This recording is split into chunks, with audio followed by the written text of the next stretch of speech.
Fala, João Kleber, tranquilo? Neto e Toninho juntos? Fala você, mano. Vai, fala você aí. O cara tá esperando. Vamos rir com esses dois malucos aí. Fala nada. Fala que vai falar, você não fala. Sai fora. É louco? Essa eu quero ver. Essa eu quero ver.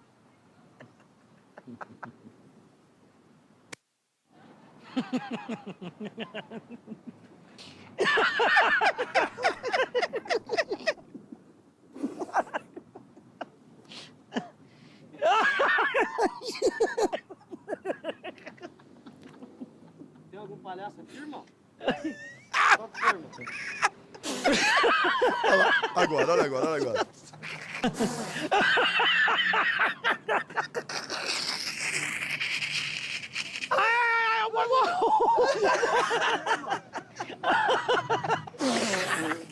Bem bolada essa pegadinha. Vamos rir! Domingo de Páscoa, vamos rir, vamos rir.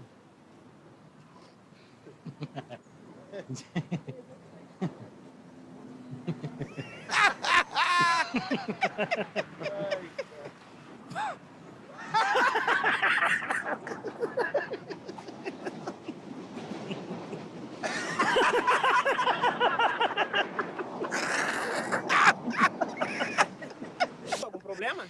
Não, tô rindo dele. Algum problema? Nada, a gente tava vindo uma peça de teatro. Algum problema? Não, de boa, a gente tava... Por que vocês estão rindo de mim? Não, não é você não. Hein? Olha lá. Não, não é você não. Não.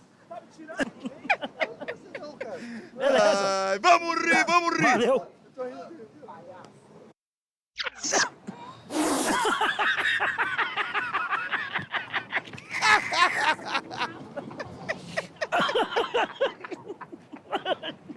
Algum problema? O que tá acontecendo aqui, mano? Tem outro lugar pra vocês ir que nem dois patetas, não?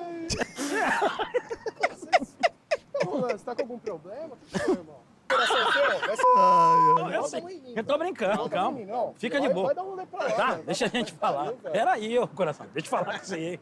Fica nervoso, Não, não. velho. Gostamos até do seu Não cavanhaque. tem cavanhaque. Eu sei. Calma, deixa ele falar, mano. Falou, vou procurar outro aí. Valeu. Falou.